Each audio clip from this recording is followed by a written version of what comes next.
ನಮಸ್ಕಾರ ವಿದ್ಯಾರ್ಥಿಗಳೇ, ನಾವು ನೋಡ್ಬೋದು ಇವತ್ತಿನ ವಿಡಿಯೋದಲ್ಲಿ ಟಿ ಸಂಬಂಧಪಟ್ಟಾಗಿರ್ತಕ್ಕಂಥ ನೇಮಕಾತಿ ಪರೀಕ್ಷೆ 2023 ಪತ್ರಿಕೆ ನಾನು ಹೇಳ್ತಾ ಹೋಗ್ತೀನಿ. ಇದು ಏನಪ್ಪ ಅಂದರೆ ಪಾರ್ಟ್ 1 ಆಗಿರ್ತಕ್ಕಂಥ ಪತ್ರಿಕೆ ಅಂತ ಹೇಳ್ಬೋದು. ಅಂದರೆ ಪೇಪರ್ 1 ಪತ್ರಿಕೆಯಲ್ಲಿರ್ತಕ್ಕಂಥ ಕನ್ನಡದ ಬಗ್ಗೆ ಫಸ್ಟ್ ಅವ್ರು ಏನು ಮಾಡ್ತಾರಪ್ಪ ಅಂದ್ರೆ ಕನ್ನಡ ಅಲ್ಲಿ ಏನು ಮಾಡ್ತಾರಪ್ಪ ಅಂದ್ರೆ ಕ್ವಶನ್ ಕೊಟ್ಟಾಗ ಫಸ್ಟ್ ಪ್ಯಾಸೇಜ್ ಕೊಡ್ತಾರೆ. ಪ್ಯಾಸೇಜ್ಗೆ ಸಂಬಂಧಪಟ್ಟಾಗಿರ್ತಕ್ಕಂತಹ ಕ್ವಶನ್ ಎಷ್ಟಪ್ಪ ಅಂದರೆ ಸುಮಾರು ನಾವು ನೋಡ್ಬೋದು ಇಲ್ಲಿ 14 ಪ್ರಶ್ನೆಗಳನ್ನು ಕೊಟ್ಟಿದ್ದಾರೆ. ಅಂದರೆ ಇಲ್ಲೇ ಪ್ಯಾಸೇಜ್ ಓದಬೇಕಾಗತ್ತೆ. ನೀವು ಪ್ಯಾಸೇಜ್ ನೀಟಾಗಿ ಓದ್ಕೊಂಡು ಈ ಪ್ರಶ್ನೆಗಳಿಗೆ ನಾವು ಇಲ್ಲಿ ಏನು ಮಾಡಬೇಕು, ಉತ್ತರವನ್ನು ಹುಡುಕ್ಬೇಕಾಗ್ತದೆ. ಹಾಗಾಗಿ ನಾನು ಏನು ಮಾಡ್ತೀನಪ್ಪ, ಈ ಪ್ಯಾಸೇಜ್ ಬಿಟ್ಟು ಬೇರೆ ಕ್ವಶನ್ಗಳು ಅಂದರೆ ಕನ್ನಡ ಪೆಡಗಾಜಿಗೆ ಸಂಬಂಧಪಟ್ಟಾಗಿರ್ತಕ್ಕಂಥದ್ದು ಯಾವ ರೀತಿ ಆಗಿರ್ತಾರೆ ಹೇಳೋದಾದ್ರೆ ನಾನು ನೋಡ್ತಾ ಹೋಗ್ತೀನಿ. ಇಲ್ಲಿ 15ನೇ ಪ್ರಶ್ನೆ ಇದ್ದ ನೋಡೋಣ. ನೋಡ್ಬೋದು ಇಲ್ಲಿ ಪರದಾಡುವುದು ಎಂದರೆ ಅಂತ ಆಪ್ಷನ್ ಕೊಟ್ಟಿದ್ದಾರೆ. ಇಲ್ಲಿ ಏನಪ್ಪ ಅಂದರೆ ಬವಣೆ ಪಡುವುದು ಅಥವಾ ನೆಮ್ಮದಿಯಿಂದಿಸುವುದು ಅಥವಾ ಖುಷಿ ಅನುಭವಿಸುವುದು ಮತ್ತು ಸರಳವಾಗಿ ಬದುಕುವುದು ಅನ್ನೋದು ಒಂದು ಪ್ರಶ್ನೆ ಇದೆ. ಎಷ್ಟು 15ನೇ ಪ್ರಶ್ನೆ. ಇಲ್ಲಿ 15ಕ್ಕೆ ಸರಿಯಾಗಿರ್ತಕ್ಕಂಥ ಉತ್ತರ ಅಂದರೆ ಪರದಾಡುವುದು ಅಂದರೆ ಬವಣೆ ಪಡುವುದು ಸರಿಯಾಗಿರ್ತಕ್ಕಂಥ ಉತ್ತರ ಆಗತ್ತೆ. ಇದು ಸರಿಯಾಗಿರ್ತಕ್ಕಂಥ ಉತ್ತರ ಅಂತ ಹೇಳ್ಬೋದು ನಾವು. ಹಾಗಾದರೆ 16ನೇ ನಾವು ಪ್ರಶ್ನೆಯನ್ನು ನೋಡುವುದಾದರೆ ಉತ್ತಮ ಆಲಿಸುವಿಕೆಯ ಲಕ್ಷಣ ಇದಾಗಿದೆ. ಇದು ಕನ್ನಡ ಪೆಡಗಾಜಿಗೆ ಸಂಬಂಧಪಟ್ಟಿರ್ತಕ್ಕಂಥ ಕ್ವಶನ್ ನೋಡ್ರಿ. ಇಲ್ಲಿ ಏನಪ್ಪ ಅಂದರೆ ಮೇಲೆರಿಮೆ ಅಥವಾ ಕೀಳೆರಿಮೆಯಿಂದ ಕೇಳುವುದು ಉತ್ತಮ ಆಲಿಸುವಿಕೆ ಅನ್ನೋದಾದರೆ ಒಂದನೇದ, ಅಥವಾ ಎರಡನೇದು ಉತ್ತಮ ಭಾಷಾ ಸಾಮರ್ಥ್ಯದೊಂದಿಗೆ ಆಲಿಸುವುದು ಅನ್ನೋದಿದೆ. ಇಲ್ಲಿ 3ನೇ ಪ್ರಶ್ನೆ ಆಪ್ಷನ್ ಆಲಿಸುವಿಕೆಯ ಏನಪ್ಪ ಅಂದ್ರೆ ಹಿಮ್ಮೆಳುವಿಕೆ ಇರುವುದು. 4ನೇದು ಹೇಳುವ ವ್ಯಕ್ತಿಯ ಕುರಿತು ಪೂರ್ವಗ್ರಹ ಭಾವನೆ ಇರುವುದು. ಹಾಗಾದ್ರೆ 16ನೇದಕ್ಕೆ ಇಲ್ಲಿ ನೋಡೋದಾದ್ರೆ ಯಾರಪ್ಪ ಅಂದ್ರೆ ಇಲ್ಲಿ 2 ಅಂತ ಇದೆ ಉತ್ತರ.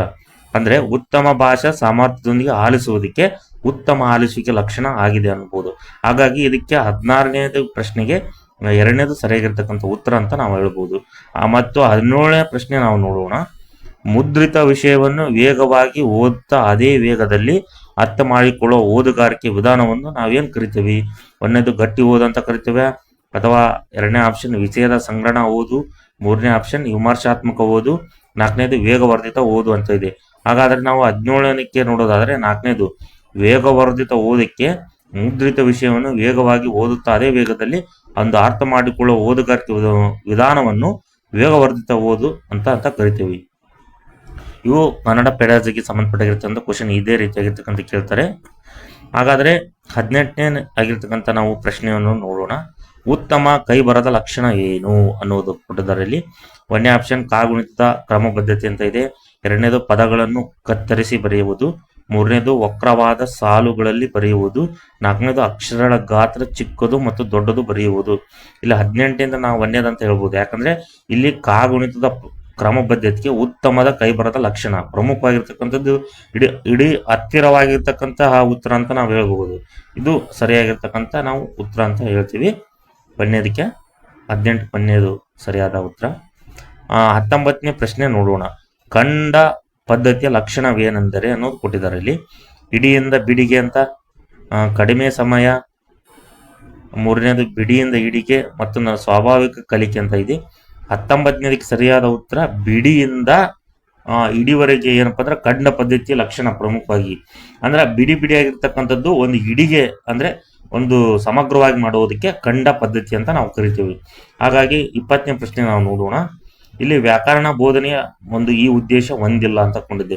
ಅಂದ್ರೆ 3 ಉದ್ದೇಶವನ್ನು ಹೊಂದಿರ್ತವೆ, ಆದ್ರೆ ಒಂದು ಉದ್ದೇಶ ಹೊಂದಿರೋದಿಲ್ಲ.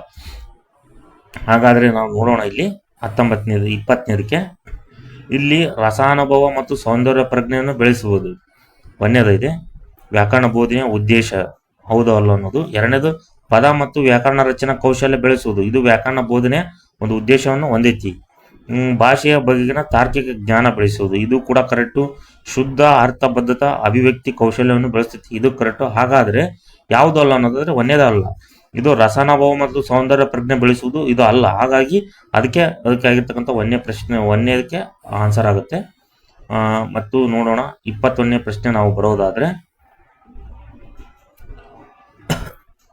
ಬರವಣಿಗೆ ಕೌಶಲ ಸಂವರ್ಧನೆಗೆ ಈ ಚಟುವಟಿಕೆ ಸೂಕ್ತವಾದುದಲ್ಲ. ಒಂದು ಬರವಣಿಗೆ ಕೌಶಲ್ಯ ಇರುತ್ತಲ್ಲ, ಸಂವರ್ಧನೆಗೆ ಈ ಚಟುವಟಿಕೆ ಸೂಕ್ತವಾದುದಲ್ಲ ಅನ್ನೋದು. ಹಾಗಾದ್ರೆ ಯಾವುದು? ಗಾದೆ ಮತ್ತು ವಿಸ್ತರಣೆನ, ಪತ್ರಲೇಖನ, ಪರಸ್ಪರ ಸಂಭಾಷಣೆ ಏರ್ಪಡಿಸುವುದು, ಪ್ರಬಂಧ ರಚನೆ ಅಂತ ಇದೆ. ನಾವು ನೋಡ್ಬೋದು ಗಾದೆ ಮತ್ತು ವಿಸ್ತರಣೆ ಮಾಡುವುದೈತಿಲ್ಲ, ಈ ಬರವಣಿಗೆ ಕೌಶಲ ಸಂವರ್ಧನೆಗೆ ಚಟುವಟಿಕೆ ಸೂಕ್ತವಾದದ್ದಲ್ಲ. ಹಾಗಾಗಿ ಇದು ಕೊನೆಯದಕ್ಕೆ ಆಗಿರ್ತಕ್ಕಂಥ ಸರಿಯಾದ ಉತ್ತರ ಆಗುತ್ತೆ. 22ನೇ ಪ್ರಶ್ನೆ ನಾವು ನೋಡುವುದಾದ್ರೆ, ನಾಟಕ ಸಾಹಿತ್ಯ ಬೋಧಿಸುವಾಗ ಈ ಅಂಶದ ಕಡೆಗೆ ಹೆಚ್ಚು ಒತ್ತು ಕೊಡಬೇಕು. ಅಂದರೆ ನಾಟಕ ಸಾಹಿತ್ಯ ಬರವಣಿಗೆ ಮಾಡೋ ಮುಂದೆ ಅಥವಾ ಬೋಧಿಸುವಾಗ ಈ ಅಂಶದ ಕಡೆಗೆ ಹೆಚ್ಚು ಒತ್ತು ನೀಡಬೇಕು ಅನ್ನೋದು ಐತೆ. ಹಾಗಾದ್ರೆ ಯಾವುದು ವೈಚಾರಿಕತೆ ಕೊಡಬೇಕು ಅಥವಾ ಸಂಭಾಷಣೆ ಮತ್ತು ಸನ್ನಿವೇಶ ಚಿತ್ರಣಕ್ಕೆ. ಮೂರನೇದು ಭೌಗೋಳಿಕ ವೈಶಿಷ್ಟ್ಯ ಅಂತ ಇದೆ ಮತ್ತು ಪ್ರಚಲಿತ ವಿದ್ಯಮಾನಗಳ ವಿಶ್ಲೇಷಣೆ ಅಂತಿದೆ. ನೋಡೋಣ, ನಾವು ಪ್ರಮುಖವಾಗಿ ನಾಟಕ ಮಾಡೋ ಮುಂದೆ ಏನಪ್ಪಾ ಅಂದ್ರೆ ಸಂಭಾಷಣೆ ಮಾಡಬೇಕು ಮತ್ತು ಸನ್ನಿವೇಶ ಚಿತ್ರಣವನ್ನು ಅಲ್ಲಿ ಪ್ರಮುಖವಾಗಿರ್ತಕ್ಕಂಥ ಆದ್ಯತೆ ಕೊಡಬೇಕಾಗತ್ತೆ. ಹಾಗಾಗಿ ಅದಕ್ಕೆ ಸರಿಯಾದ ಉತ್ತರ ಎರಡನೇದೇ, ಇದು ಸರಿಯಾಗಿರ್ತಕ್ಕಂಥ ಉತ್ತರ ಅಂತ ಹೇಳ್ತೀವಿ. ಮತ್ತು 23ನೇ ಪ್ರಶ್ನೆ ನಾವು ನೋಡುವುದಾದರೆ, ಉಪನ್ಯಾಸ ವಿಧಾನದ ಬೋಧನೆಯ ಅನುಕೂಲವೆಂದರೆ ಏನು? ಮತ್ತು ಏನಪ್ಪಾ ಅಂದ್ರೆ ಆಪ್ಷನ್ ಹಗಲು ಗನಸಿಗೆ ನಾಂದಿ ಆಗುತ್ತೋ, ಎರಡನೇದು ಮೌಲ್ಯಮಾಪನಕ್ಕೆ ಅವಕಾಶವಿಲ್ಲ, ಅಧ್ಯಾಪಕರ ನೆನಪಿನ ಶಕ್ತಿಯ ಮೇಲೆ ಅಪಾರ ಹೊರೆ ಬೀಳುತ್ತದೆ, ನಾಲ್ಕನೇದು ಎಂತಹ ದೊಡ್ಡ ಗುಂಪು ಸಭೆಗಳಿಗೂ ಇದನ್ನು ಹೊಂದಿಸಬಹುದು. ನೋಡ್ಬೋದು, ಉಪನ್ಯಾಸ ವಿಧಾನ ಬೋಧನೆ ಅನುಕೂಲ ಏನಪ್ಪಾ ಅಂದ್ರೆ ನೀವು ಎಂತಹ ಒಂದು ದೊಡ್ಡ ಗುಂಪಾಗಲಿ ಸಭೆಗಳಿಗಾಗಲಿ ಇದನ್ನು ಏನ್ ಮಾಡ್ಬೋದು, ಹೋಲಿಸಬಹುದು ಅನ್ನೋದು ಇದಕ್ಕೆ ಸರಿಯಾದ ಉತ್ತರ ನಾಲ್ಕನೇದಾಗಿರುತ್ತೆ. ಇದು ಸರಿಯಾಗಿರ್ತಕ್ಕಂಥ ಉತ್ತರ. ನೋಡೋದ 24ನೇ ನಾವು ಪ್ರಶ್ನೆ ನೋಡೋದಾದ್ರೆ, ಹೌದು, ಚೆನ್ನಾಗಿದೆ, ಅದ್ಭುತ, ಸರಿಯಾಗಿ ಹೇಳಿದೆ ಈ ಪದ ಶಬ್ದಗಳು ಎದಕ್ಕಾಗಿರ್ತವಪ್ಪ ಅನ್ನೋದಾದ್ರೆ 24ನೇ ಪ್ರಶ್ನೆ ನೋಡಿ, ಧನಾತ್ಮಕ ಶಾಬ್ದಿಕ ಅಭಿವರ್ಧನೆಗಳು, ಧನಾತ್ಮಕ ಅಶಾಬ್ದಿಕ ಅಭಿವರ್ಧನೆಗಳು, ಋಣಾತ್ಮಕ ಶಾಬ್ದಿಕ ಅಭಿವರ್ಧನೆಗಳು ಮತ್ತು ಋಣಾತ್ಮಕ ಅಶಾಬ್ದಿಕ ವರ್ಧನಗಳು ಅಂತ ಇದೆ. ಇಲ್ಲಿ ನೋಡ್ಬೋದು ಸರಿಯಾದ ಹೌದು, ಚೆನ್ನಾಗಿದೆ, ಅದ್ಭುತ, ಸರಿಯಾಗಿದೆ. ಇಲ್ಲಿ ನೋಡ್ಬೋದು, ಇಲ್ಲಿ ನಾವೇನ್ ಅನ್ಬೋದಪ್ಪ ಅನ್ನೋದಾದ್ರೆ ಇದು ಧನಾತ್ಮಕ ಶಾಬ್ದಿಕ ಅಭಿವರ್ಧನೆಗಳು ಅಂತ ಹೇಳ್ತೀವಿ. ಹಾಗಾಗಿ ಇದಕ್ಕೆ ಒಂದೇದು ಸರಿಯಾಗಿರ್ತಕ್ಕಂಥ ಉತ್ತರ ಅಂತ ಹೇಳ್ತೀವಿ. ಇಲ್ಲಿ 28ನೇ ಪ್ರಶ್ನೆ ನೋಡೋಣ.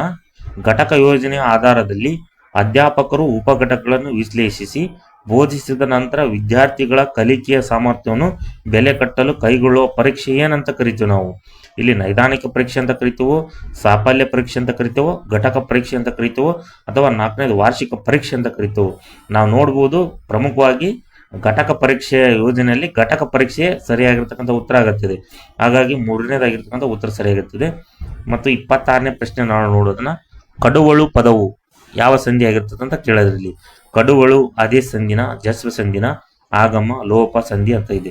ನೋಡ್ಬೋದು, ಕಡು ಪ್ಲಸ್ ಕಡುವಳು ಅನ್ನೋದು ಅದೇ ಸಂಧಿಗಾಗಿರ್ತಕ್ಕಂತಹ ಉದಾಹರಣೆ ಅಂತ ಹೇಳ್ಬೋದು ನಾವು. ಹಾಗಾಗಿ ಇಲ್ಲಿ 26ನೇದಕ್ಕೆ ಒಂದೇದಂತ ಹೇಳ್ಬೋದು. ಮತ್ತು 27ನೇ ಪ್ರಶ್ನೆ ನಾವು ನೋಡೋಣ. ಲಿಪಿಯಲ್ಲಿ ಈ ಪದದಲ್ಲಿರುವ ವಿಭಕ್ತಿ ಮತ್ತು ಅದರ ಕಾರಕಾರ್ಥಗಳು ಸರಿಯಾದನ್ನು ಜೋಡಿಸಿ. ನೀವು ಕನ್ನಡ ಗ್ರಾಮರ್ನಲ್ಲಿ ಸರಿಯಾಗಿರ್ತಕ್ಕಂತಹ ಏನಪ್ಪಾ ವಿಭಕ್ತಿ, ಪ್ರತ್ಯಯ ಮತ್ತು ಕಾರಾರ್ಥಗಳ ಬಗ್ಗೆ ತಿಳ್ಕೊಂಡ್ರೆ ಇದು 27ನೇ ಪ್ರಶ್ನೆ ನಿಮಗೆ ಈಸಿ ಆಗುತ್ತೆ. ನೋಡು, ಲಿಪಿಯಲ್ಲಿ ಅನ್ನೋದು ಅಲ್ಲಿ ಅಂತ ಬಂದಿದೆ. ಅಲ್ಲಿ ಎಷ್ಟನೇದಪ್ಪ? 27ನೇದಕ್ಕೆ ಅಲ್ಲಿ ಸಪ್ತಮಿ ವಿಭಕ್ತಿ ನೋಡ. ರಾಮನಲ್ಲಿ ಸಪ್ತಮಿ ಆಗಿರತಕ್ಕಂತಹ ರಾಮನಲ್ಲಿ ಅದು ಸಪ್ತಮಿ ಆಗಿರ್ತಕ್ಕಂಥ ವಿಭಕ್ತಿ ಪ್ರತ್ಯಯ ಆಗುತ್ತದೆ. ಅದು ಮತ್ತೆ ಕಾರಕ ಯಾವ್ದಪ್ಪ ಅಂದ್ರೆ ಅಧಿಕರಣ ಕಾರಕ ಆಗುತ್ತೆ. ನೋಡ್ಬೋದು, ರಾಮನಲ್ಲಿ ಓಳು, ಇದು ಹಳೆಗನ್ನಡದಲ್ಲಿ ಓಳು ಅಂತ ಬರುತ್ತೆ.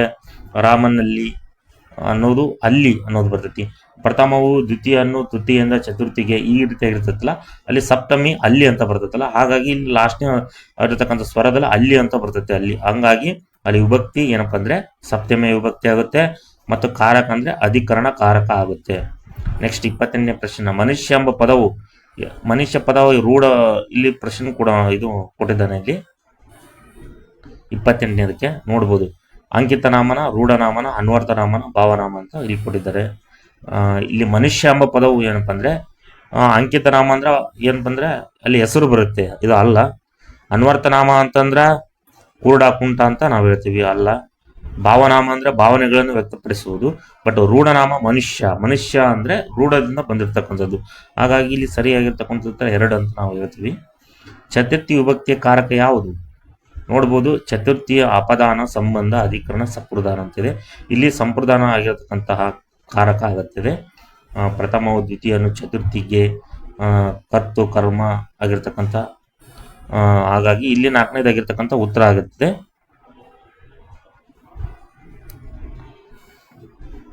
ಹಾಗಾದ್ರೆ 30ನೇ ಪ್ರಶ್ನೆ ನೋಡೋಣ. ಪೂರ್ವೋತ್ತರ ಪದಗಳು ಲಿಂಗ, ವಚನ, ವಿಭಕ್ತಿಗಳಿಂದ ಸಮಾನವಾಗಿದ್ದು ವಿಶೇಷಣ ಮತ್ತು ವಿಶೇಷ ಸಂಬಂಧ ಹೊಂದಿರುವ ಕೂಡಿ ಆಗುವ ಸಮಾಸವು ಏನಂತೀವಿ ನಾವು ಕರ್ಮಧಾರೆ ಸಮಾಸ ಅಂತ ಕರಿತೀವಿ. ಹಾಗಾಗಿ ಇದಕ್ಕೆ 30 ಒಂದೇದು ಹಾಕ್ಬೇಕಾಗುತ್ತದೆ. ನೋಡೋಣ ನೆಕ್ಸ್ಟ್ ಬರ್ತಕ್ಕಂಥದ್ದು ನಾನು ಏನಪ್ಪ ಅಂದರೆ ಇಂಗ್ಲೀಷ್ಗೆ ಸಂಬಂಧಪಟ್ಟಾಗಿರ್ತಕ್ಕಂತಹ ಏನಪ್ಪ ಅಂದರೆ ಬಿಡಿಸ್ತಾ ಹೋಗ್ತೀನಿ.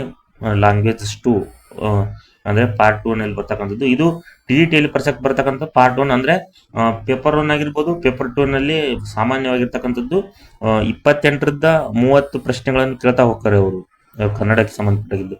30 ಪ್ರಶ್ನೆ ಅಂದ್ರೆ ಫಿಕ್ಸ್. ಅಂದ್ರೆ ನೀವು ಪೇಪರ್ 1 ಆಗಿರ್ಬೋದು, ಪೇಪರ್ 2 ಆಗಿರ್ಬೋದು. ಮತ್ತು ಜನರಲ್ ಆಗಿ ಬರೀ TETಗೆ ಅಂತ ಅಲ್ಲ, ನೀವು ಮೇನ್ CET ಎಕ್ಸಾಮ್ ಬರೀತಿರಲ್ಲ, ಅಲ್ಲಿ ಏನ್ ಮಾಡ್ತಾರಪ್ಪ ಅಂದ್ರೆ ಪ್ರಮುಖವಾಗಿ ಏನಪ್ಪ ಅಂದ್ರೆ MCQ ಆಧಾರದಲ್ಲಿ ಇದೇ ಪ್ರಶ್ನೆಗಳನ್ನು ಮತ್ತು ರಿಪೀಟ್ ಆಗೋದು ಒಂದು ಇರ್ತವೆ, ಚಾನ್ಸ್ ಇರುತ್ತೆ. ನೆಕ್ಸ್ಟ್ ಇದು FD ಆಗಿರ್ಬೋದು, ST ಎಕ್ಸಾಮ್ ನಲ್ಲಿ ಕೂಡ ಇದೇ ರೀತಿಯಾಗಿರ್ತಕ್ಕಂಥ ಕನ್ನಡ ಪರೀಕ್ಷೆಯಲ್ಲಿ ಇದೇ ರೀತಿಯಾಗಿರ್ತಕ್ಕಂಥ ಕ್ವಶನ್ಗಳು ಕೇಳ್ತಾ ಹೋಗ್ತಾರೆ. ಹಾಗಾಗಿ ಇದಕ್ಕೆ ಸಂಬಂಧಪಟ್ಟಾಗಿರ್ತಕ್ಕಂತಹ ನೆಕ್ಸ್ಟ್ ವಿಡಿಯೋದಲ್ಲಿ ನಾನು ಏನಪ್ಪಾ ಅಂದ್ರೆ ಬೇರೆ ವಿಷಯ ಸಬ್ಜೆಕ್ಟ್ ಅಂದ್ರೆ ಇಂಗ್ಲಿಷ್ ಆಗಿರ್ಬೋದು ಮತ್ತು ಪೆಡಗಾಜಿ ಸಂಬಂಧಪಟ್ಟಾಗಿರ್ತಕ್ಕಂಥ ವಿಚಾರಗಳು ಮತ್ತು ಕ್ವಶನ್ MCQ ಏನೇನು ಅದಾವೋ ಅಷ್ಟು ಹೇಳ್ತಾ ಹೋಗ್ತೀನಿ. ಇದು 2023ರ ಪ್ರಶ್ನೆ ಪತ್ರಿಕೆ ಅಂತ ಹೇಳ್ತೀನಿ. ಹಾಗಾಗಿ ಮುಂದಿನ ವಿಡಿಯೋದಲ್ಲಿ ನಾನು ಬೇರೆ ವಿಷಯದೊಂದಿಗೆ ಅಂದ್ರೆ MCQ ಮಾಡ್ತಾ ಹೋಗ್ತೀನಿ. ಹಾಗಾಗಿ ಯಾರ್ಯಾರು ಮತ್ತೆ ಈ ಚಾನಲ್ ಅನ್ನು ಹೊಸದಾಗಿ ನೋಡ್ತಿದ್ರು ಅವರು ಏನು ಮಾಡಿರಪ್ಪ ಅಂದ್ರೆ ಫಸ್ಟ್ ಸಬ್ಸ್ಕ್ರೈಬ್ ಮಾಡ್ಕೊಳ್ರಿ ಮತ್ತು ಶೇರ್ ಮಾಡ್ರಿ, ಲೈಕ್ ಮಾಡಿ, ಕಮೆಂಟ್ ಮಾಡಿ. ನಿಮಗೆ ಏನಾದರೂ ಡೌಟ್ ಇದ್ರೆ ಕಮೆಂಟ್ ಮಾಡಿ, ನಾವು ನಿಮಗೆ ತಕ್ಷಣ ಆಗಿರ್ತಕ್ಕಂತಹ ನಿಮ್ಗೆ ಏನು ಮಾಡ್ತೀವಿ ರಿಪ್ಲೈ ಕೊಡ್ತೀವಿ, ಆನ್ಸರ್. ಹಾಗಾಗಿ ಮುಂದಿನ ವಿಡಿಯೋದಲ್ಲಿ ಸಿಗ್ತೀನಿ. ಧನ್ಯವಾದಗಳು.